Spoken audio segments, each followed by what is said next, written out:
Look at this nigga. Two rounds, baby. 2 rounds. 2 rounds. You're going to sleep. Alright, so the showdown between Gervonta Davis and Ryan Garcia turned out to be a boxing demonstration for the Tank, who disposed of Garcia in 7 rounds with just a liver shot. Indeed, the fight didn't live up to the event, and I've got to say, it felt a little bit of a letdown. Now, I didn't think Garcia would win, but I hoped he would put out a braver effort.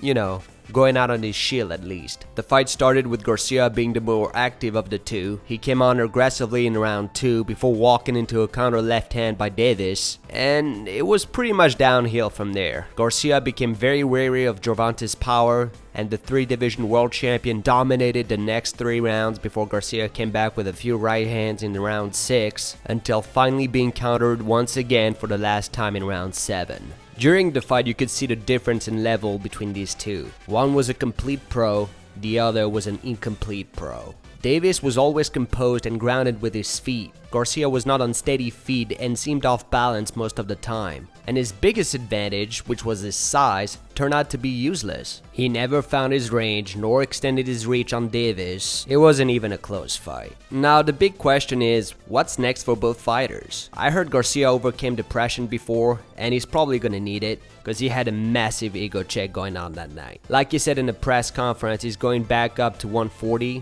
which is his most comfortable weight. And given the state of that division, it seems like he's going to leave off his check against Garcia for a while. He might go on to rack up a few wins before getting his first title shot, then eventually contemplate a rematch with Davis. Maybe. As for Davis, a lot of people say he's the face of boxing now, and I tend to disagree with that. He's one of the best fighters in the world, but until he hasn't faced and defeated Haney, Loma, Stevenson, and all these other guys in the lightweight division, I can't see him as the main man in boxing.